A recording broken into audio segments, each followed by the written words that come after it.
Barbershop and business is worth, well, you're not going to want to watch anything else or listen to anything else except for today's podcast to get the answer to that question. See you guys today.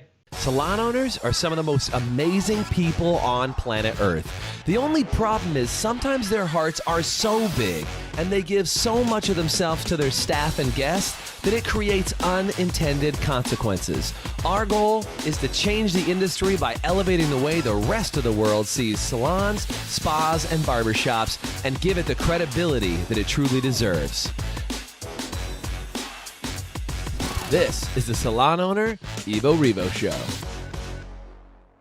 Man, if this is not the hot topic of the day, Doug, I think there are so many companies out there that are trying to figure out, like, what's my salon worth? Whether it's to bring on, salon, spas, barbershop, really any business. Like if they want to bring on shareholders, if they're trying to solve a partner dispute or get a partner to buy in. If you don't know what the value of your business is, you're going to create a lot of chaos, a lot of issues, a lot of problems. Yeah. Yeah. And sometimes just so that I'm not delusional with my business. I don't think I've got a multi-million-dollar business when maybe I've got a smaller business that's worth a whole lot more than I thought. I think it's just good to be grounded in what a realistic value of your business is. Because again, so the whole thing, if you're not aware of it, you can't manage it. You can't make it worth more. You can't offer the right people into your company if you don't know what that number is. Yeah, and by the way, this has come up a lot. I've had it come up in partnership disputes. I've had it come up in just, trying to, like, even going to the bank, like for me, trying to figure out what is the business worth, right? Like, how does it work and what do we do? And so I've got a really good friend of mine that I invited on the show today. Her name is Laurel Johnson. Laurel, are you there and with us? I am here. Hey, how are you guys? Hey. So good to see you. Laurel and I have known each other, I think it's been 8 to 10 years, somewhere in that range. It's been a long time. And what I love about Laurel is she is a negotiation expert. She does coaching and training and helps people to negotiate for value in all types of areas of their life. But most importantly, Laurel, I've called you so many times to be like, okay, I got another business evaluation question. I need some help. And you're also a business broker. And so you are actually on the street helping connect buyers with sellers to make sure they understand the real value of their businesses. Yeah? That's right. That's right. I've just actually next month will be my 21st anniversary, which is holy mother. That's awesome. Yes, I'm the only woman-owned business brokerage practice in Central Texas, but I am actually winding that business down. I'm doing more coaching and training, but have loved it. Loved helping small business owners exit. I love it. Well, I know you're an amazing coach, trainer, and speaker, and I'm really grateful to have you here. By the way, if you're watching the show and you're curious about what your salon's value is, do me a favor and say value, because Laurel, what I'd like to do today as we go through the podcast is I'd love to find out, there's kind of like a, quick, maybe you could do on your own valuation. That's kind of like a general guide to give people an idea. But then there's these different tiers, right? There's like more professional layers, then there's more complicated, like official hold up in court kind of layers. Can you talk to me about the different types of business evaluations and the difference between an evaluation and valuation? You bet. So business valuation is a very difficult topic because it's not like a house. When you go to value a piece of real estate, there's no Zillow. Yeah, somebody can find a house just like yours. They can find a house that has that same square footage, same floor plan, same location, and pretty much guess or assume that your house would sell for about what their house sold for. Mm-hmm. But with businesses, it's very, very different. You can have a salon with 16 chairs and been in business for 10 years on one side of the street. And then you go across the street, there's another salon, 16 chairs, been in business for 10 years, completely different valuations. Yeah. So there are a lot of what we call intangible aspects to valuation. So that's the first thing that's very difficult because every business is different. Every salon is different. And because the humans are different, and how they handle things, True. So to answer your question about the different types of valuations, so there's a lot of jargon around there. So let's just kind of simplify it, shall we? Yeah, let's clear the deck on that. Let's get some of the terms out of the way. So an appraisal of your business is a business valuation that's done by a certified business appraiser. And people who are permitted to call themselves that have to meet certain standards and guidelines, not only in education, but also in what percentage of their business is done doing appraisals. In other words, they got to be doing appraisals all the time. So sometimes there'll be, no disrespect, but CPAs will do evaluation or other people will do evaluation. They do 1 or 2 a year. And so the SBA doesn't allow those to be called business appraisals. So that's why there are a lot of different, there's a lot of different words substituting for appraisal. So at the end of the day, a business valuation and what most small businesses are looking for is they want to understand, what would my business sell for if we took it to market? Totally. So that's what we call fair market value. And that's what I do. I'm taking notes as we go here. I'm taking notes as we're podcasting. Yeah, it's what I do is what's called a calculation of fair market value. So that would be just a very good estimate of, if we took this business to market, what would it likely sell for to somebody else? And then we go from there. Then we look at the partner interests and so forth that we're going to talk about today. But so in terms of those are sort of big rocks to kind of set in people's understanding of the different types of valuation. What most business owners need is a fair market value of their business. Right. So they can, because they can get a general idea. Like, Doug, when salons come to us and start talking about values, what are their 2 main reasons or 3 main reasons that you would say come up for them? Usually it's because they're looking to have someone buy into the business, is one of the main ones. And the other one is, if they've got a partnership and one of the 2 or 3 of them is looking to exit that partnership, how do we know what's fair? Because, the thing is, you got to get a realistic number in there, because the one wanting to be bought out always has an inflated number. The one wanting to keep it always has a deflated number. Yeah. So we just got to get to one where it's fair and we have a real number that we can look at, and then negotiate from there of what that structure looks like. But you got to start with that real number, because if you're living in fantasy land on either one of those ends, then any negotiation you're having is really not worth anything until you have a number that you can depend on. And I think, that's what we're talking about here today. So, Laurel, I've heard this example before, right? It's like, it's a multiple of your profit of the company. Talk to me about how, if you were talking to a salon owner and they wanted to have a rough idea of what their salon would be worth, what would be a good multiple in the salon space, if that's even a question I can ask? Like, what's the down and dirty, roughest evaluation of a salon? Well, certainly there are those rules of thumb, we call them. Yeah. The tricky part about using those is that if you apply that number to profit, people have different ways of calculating profit. Sure. So the number that you're applying that multiple to is really what's most important. Yeah, is are they taking out the owner's salary from the profit? Are they paying managers correctly? Are they taking out the owner's behind the chair income from that profit? But let's assume it's a clean profit. I know that's probably not the case, and I appreciate you saying that, because that, to your point, the profit could be a skewed number.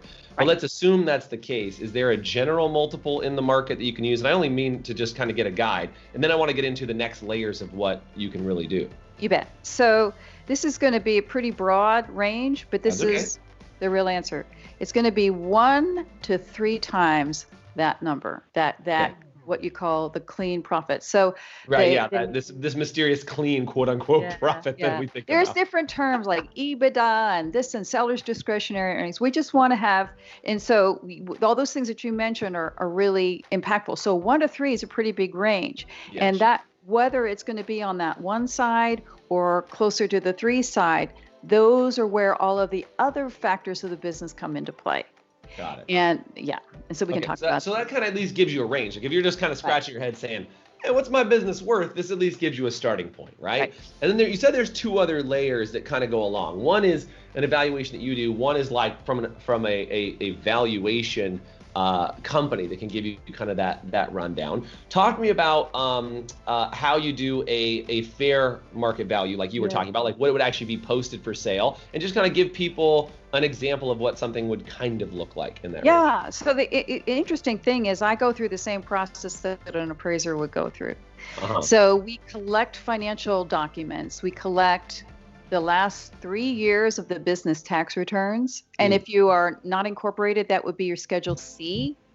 And then also the last 3 years of the year-end profit and loss statement and balance sheet of the business. Mm-hmm. We collect a list of the physical assets and the owner's estimate of what the fair market value of those physical assets. So they might be all depreciated on your balance sheet.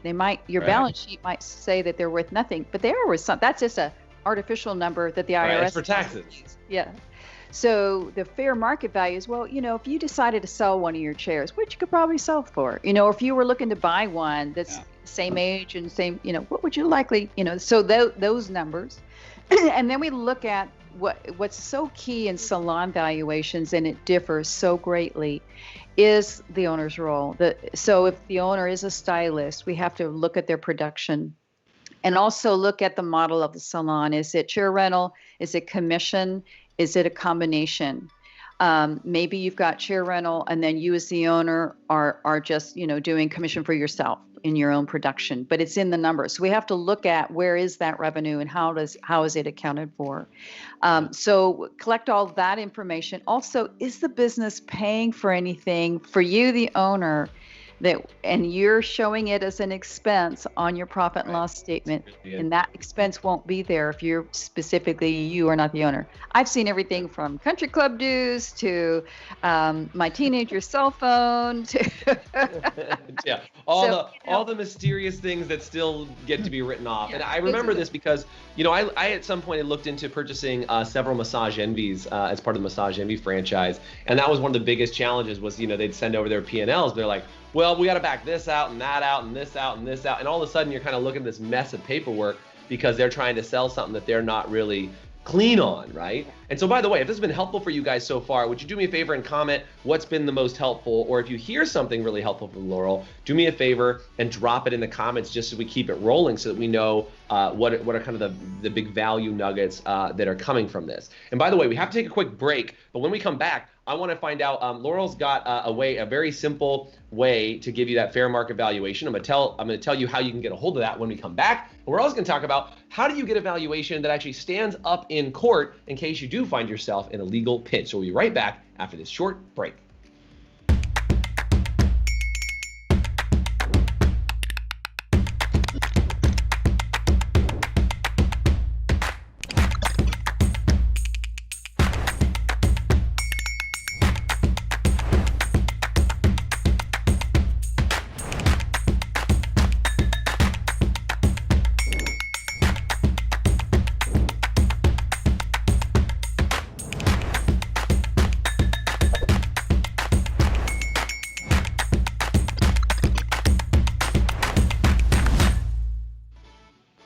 So we're here talking with Laurel Johnson about how do you figure out the value of your salon. And I'm not talking about, I think it's worth millions of dollars. I'm talking about what could you actually sell your salon for.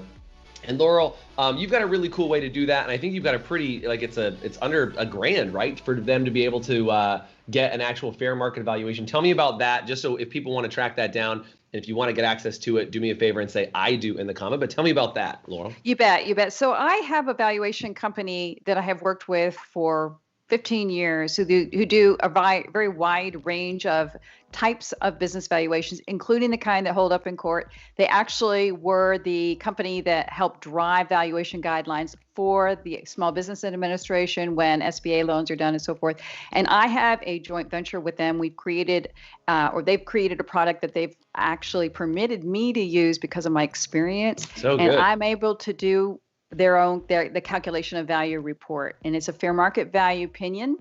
And so I'm able to offer that for $9.95, which nice. Is a very great value compared to what they typically sell for. But because of my long relationship and I don't do them. I don't advertise this at all. Right. I don't Like do you a high can't, volume you of these. can't go This on is a just for you, website. Jason. Right. I know we talked about that. Is like, this is something that we really wanted just for people that are in our world to kind of find out about. Cause I've kind of like, in a good way, Laurel, used and abused my privilege of knowing you to get some of these done for our clients. And I want to just open it up for our salon owner community, because I think it's a really big deal. And just, if you guys are interested in that and you want to find out, do me a favor and say, I do, if you want to find out about how that service would work inside your salon. Because I think, Doug, for $9.95 for a salon owner to figure out how could a partner exit? How do you start bringing in shareholders? How do you do that? I think, under $1,000 is well worth that. Yeah, Doug? Yeah, I mean, just having something that you can stand on. And I think that whether it's shareholders or whether it's partners doing it, having it that you both agree to use this. You're both agreeing to use the document that comes out of that. So I think that's really solid, that you get that agreement. You've got something you can stand on. This isn't the one that's ironclad and is going to stand up in court under heavy pressure, but it would stand up in the fact that you both agreed you were going to use it. You both said this is something that we're going to use and work off of. But yeah, so I think it's great. Because the other one, and I think we could talk about that one a little bit. The other one, if you get one stand up in court, give us an idea of what that would cost. Yeah, those things aren't cheap. They start at $10,000, usually $10,000 to $25,000. And most small business owners, $25,000 out of your negotiation budget. Who cares? It's just money, right? Jeez. And those really aren't usually necessary, even for small business owners that are in some kind of dispute. They to Doug's point, they just want to be fair with each other. So, but I want to also just point out that it's a good idea to find out what your business is worth anyway, even if you're not planning a sale, even if you're not welcoming a potential partner, because here's what can happen. Something can happen in your life and all of a sudden there's a need to sell your business. Mm-hmm. And so it's nice to know what it might be worth. Another thing that can happen is someone could approach you and want to buy your business. And if you have no idea what it's worth, how are you going to negotiate? So it's a good idea to have a business valuation just to know, what is my salon worth? To Doug's point, you don't want to, and both of you have made this point, you don't want to have an unrealistic expectation, because a lot of times we do think our businesses are worth more than they are. And so let's get grounded. The other thing I want to just point out in the value of going through that process is it forces a business owner to really take a good look at their business. Now, you guys, because I've worked with some of your clients, you guys do a fantastic job of training salon owners. And I want to just acknowledge you, because the ones I've looked at are top shelf. So anybody that's listening to this podcast, if you're not in the High Performance Academy, you need to be, because I personally am seeing the results of it. But also that process will help you look at your business perhaps in a way that you haven't, and you'll learn what the value drivers are. And that process can help you maybe tweak your business a little bit and make it more sellable, because there's the valuation, but also there's sellability. So how sellable is your business? And I can help with that as well. I really like what you just said. I think that it's important that people realize that if I get a valuation, find out where I am, and then you can help give them advice. These are the numbers that you would need to tweak inside of your business to dramatically increase your value. Whether this is an area you need to reduce, if it's debt or other things like that, or this is a number that you need to grow. So then you can, then like with our clients, they get very specific and say, okay, help us grow in this area so that we then can sell our business. So it says, be able to manage what you know, because a lot of times people don't know, so they don't know how to manage what it is. Get out of, I hope it's worth this much, to I know it's worth this much, and I know how to increase the value of that company. Well, we were recently talking about, does your salon look successful? Or is it truly successful? And it's like, to your point, you could have dozens of staff members and have zero profit. You know what I mean? And that, to your point, I think makes a big difference. I want to get this question that came in the chat. Lisa, I think it's Serato, asked, does a month-to-month rental decrease value? I assume what the question is if I have chair renters in my salon and they're on month-to-month, does that decrease the value versus if they're in a situation where they're in longer term? I don't know if you have a quick answer on that. But typically not, just because I'm seeing this across the board. I mean, contracts are very hard to enforce. And so in general. In general. Now, if you do, would it increase the value if you had a chair rental model and all of your stylists were on bona fide lease contracts that are pretty airtight and they can't get out of them without buying their way out? That could bump value a little bit, but you may end up shooting yourself in the foot, because I would, just based on my experience, probably be pretty difficult to get stylists to agree to that. So I don't think that the offset of the risk on your business in terms of attracting really strong stylists and keeping them stable. Stability is what adds more value than the type of contract. So if you've got stylists that have been with you for 10 years, that tells a new owner, wow, they're doing something right at the salon. That's a good location. Management is responsive to their needs and wants. So I would focus on stability and low turnover rather than the contract term. Laurel, this has been wicked valuable. My Bostonian just came out to say wicked value, wicked awesome. But here's the thing. I'd love to know, if you were to give business owners, salon owners, spa owners, barbershop owners 2 tips that they could do to make sure that their business would be worth more. What, as a coach, as a trainer, as somebody who's seen these for a long time, what would be 2 areas that you could point them to say, stay focused in these areas and you would grow the value of your company faster than anything else? Okay, so one is make sure your financial records are up to date all the time and you know where every penny's going. So too many business owners really have just sort of this general idea, and what you focus on expands. So you want to actually really know what the heck is going on in your own business. And if you don't understand the numbers, or if they kind of gloss over, get some help. So are you talking accounting up to the week, up to the month? What's all the time in your mind? I would want you to have certain factors that you watch every single week. So every business has their things they watch. So you want to know, what in your business, what is it? Is it number of haircuts? What are you tracking on a week-to-week basis? But certainly every single month, sit down and do a review with your profit and loss statement and know what happened.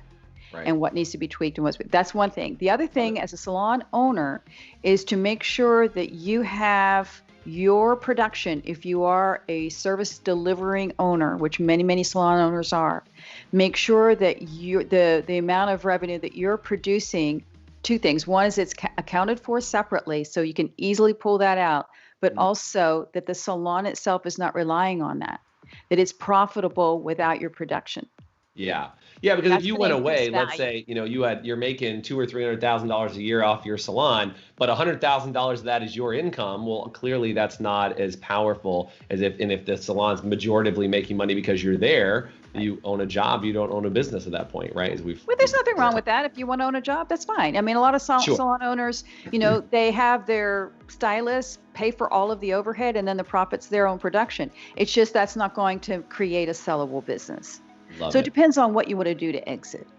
Love it. And yeah, I like what you said is depending on what you want to do to exit. Any other advice you could give people at the end here, just as we're getting this last golden nugget I'd love to get from you, Laurel, is in exiting, what best piece of advice could you give somebody upon exiting, whether they're selling or they're exiting out of a partnership? What would be a good piece of advice you would give somebody who wanted to exit a salon? Plan for it before it's time. Yeah. Amen. Isn't that what you think, right? It's kind of, it's an excruciating process to figure out what your salon is worth when you're faced with having to sell for one reason or another. You have a partner that wants out, you have a health issue, there's some crisis in your life that necessitates the sale of your business, and you have no idea. It's excruciating. Yeah. And also, when we do a calculation of value, then we can see what there may be some challenges in the business that you have time to correct before it's time to sell. So that would be the one thing I would say. Do it now. Love it. So if you guys would like to get a fair market value for your business, like I said, comment below and say market value. I think I said something else earlier, but let's do a market value now. If you guys want to get access to that, I'll make sure you guys get plugged in with Laurel so she can see and you guys can get connected. And Laurel, this has been really helpful. Again, you've helped so many people inside of our academy. You've helped Doug and I. You just have helped so many people, and we're going to be doing more with you inside our High Performance Salon Academy for our members. So if you want to kind of have some more preparation about how to prepare your business inside our High Performance Salon Academy, we're going to be bringing Laurel in. She's going to do some workshops with us. I think, Laurel, we'll work it out. We'd love to do that. We'd love to add value to your clients. You bet. I love your heart. I love what you're about, and I just love your personality. So Laurel, thank you so much for being on today. Again, I will point as many people to you as I can just because I love, love, love working with you. And thank you for an excellent podcast with us today. I really appreciate it. My pleasure. Important topic. Good for you to bring it to the attention of your clients. Awesome. My pleasure. Thank you so much, Laurel. And by the way, if you enjoyed this podcast, do me a favor, give it a rating. Head over to your favorite podcast platform and make sure that you let us know that you actually like it, or you comment on the videos below, because without your comments, without your eyeballs, without your responses, this podcast doesn't make it to the eyeballs that it needs to be in front of, or the ears that it needs to be listened to. So thank you so much for listening today. Laurel, Doug, have a great rest of your week. Awesome. Take care, guys. Take care. Bye-bye. Thanks for listening to the Evo Revo podcast. If you liked today's episode, please subscribe, leave us a review, and you can always get more information, including show notes and the video episodes at evorevopodcast.com.